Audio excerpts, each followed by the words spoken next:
Banyaknya hasil perhitungan cepat pemilihan umum 2019 yang ditampilkan oleh media elektronik dan cetak, mulai dari hasil perolehan suara pemilihan presiden, bahkan calon legislatif yang mempunyai suara terbanyak.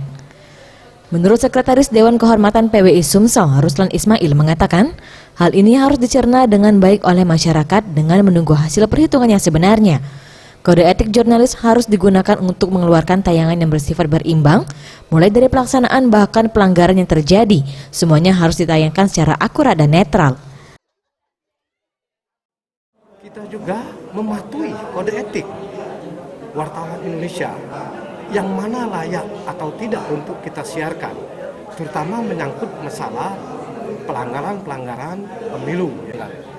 Sehingga dengan pelaksanaan pemahaman daripada undang-undang pers dan kode etik mendudukkan seorang wartawan itu profesionalisme dalam pelaksanaan tugas. Artinya dia punya rambu-rambu untuk melaksanakan tugas. Dia juga dalam hal ini harus objektif di dalam melaksanakan tugas. Data yang bagaimana yang layak untuk disiarkan atau dipublikasikan, ada juga yang tidak layak. Dirinya menambahkan PWI juga berperan penting untuk memantau dan melihat hasil peliputan jurnalis agar kode etik bisa diterapkan jurnalis.